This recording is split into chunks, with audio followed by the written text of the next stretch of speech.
tentang benda di sekitar kita menggunakan kosakata yang tepat dan kalimat yang beruntun.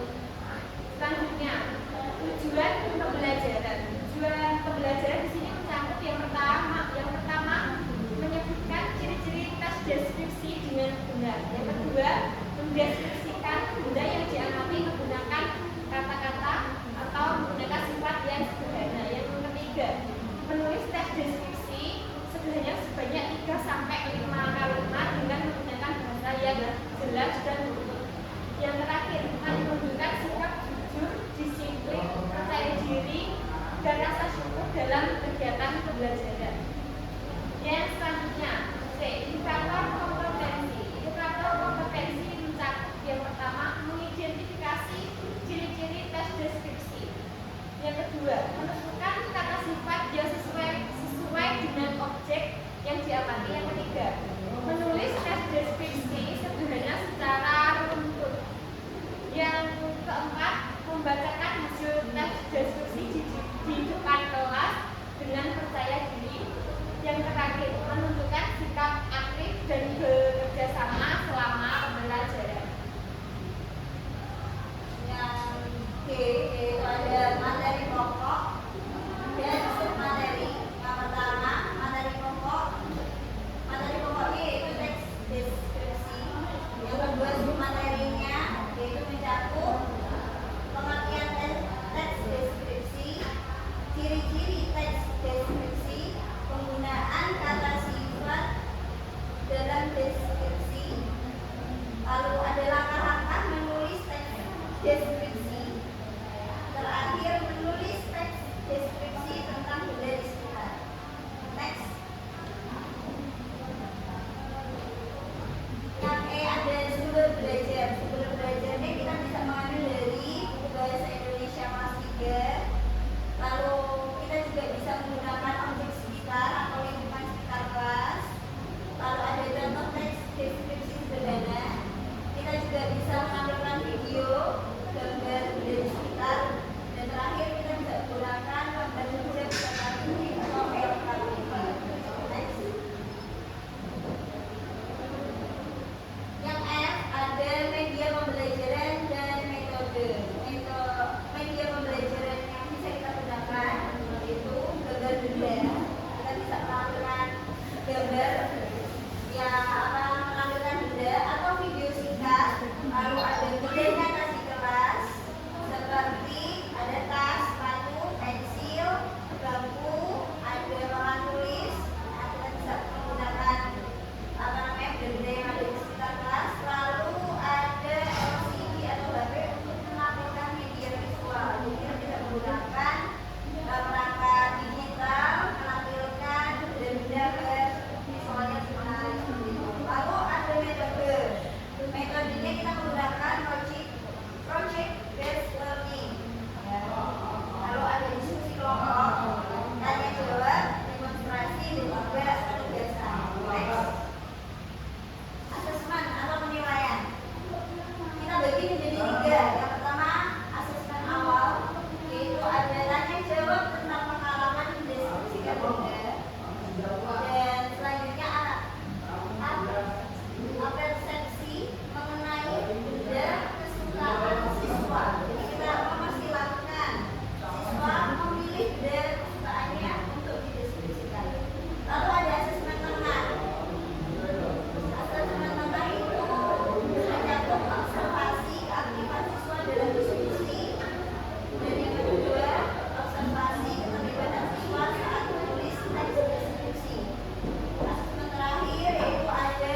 siswa berdoa.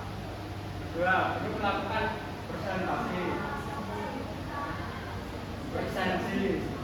Tiga, belum melakukan briefing dengan menentukan program dan meminta siswa menyampaikan data yang mengembangkan benda tersebut. Keempat, belum melakukan presentasi dengan bertanya. Siapa yang bisa menceritakan benda yang di rumah, kesukaannya di rumah? Lima, belum mengamalkan pembelajaran dengan rasa syukur kepada Tuhan Yang Maha Esa. Dan terakhir, belum menyampaikan tujuan pembelajaran. Kedua, kegiatan ini kisaran 50 menit. Yang pertama, memahami. Belum menjelaskan pengertian teks deskripsi dan ciri-cirinya. Setelah itu, belum memberikan contoh teks deskripsi sederhana.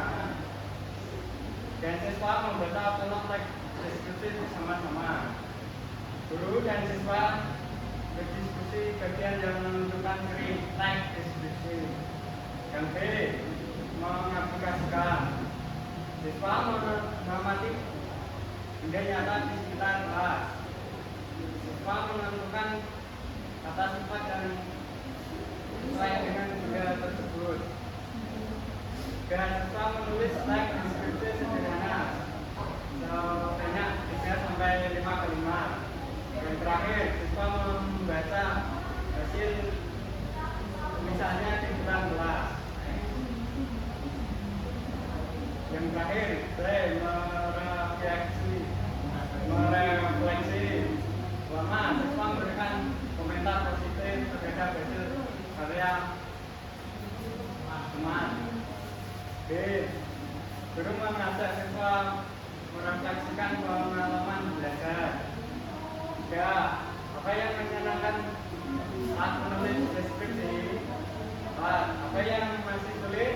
Dan terakhir, guru mengingatkan pentingnya sikap jujur, disiplin, dan percaya diri dalam belajar. Terakhir, 3, kegiatan penutup 40 menit. Pertama, guru bersama siswa menyimpulkan langkah-langkah penulisan teks deskripsi. Kedua, guru memberikan apresiasi kepada siswa. Ketiga, guru memberikan tugas rumah menulis teks deskripsi tentang benda atau hewan peliharaan di rumah. Dan terakhir, guru menutup pembelajaran dengan doa dan salam. Sampai situ saja presentasi kami. Terima kasih.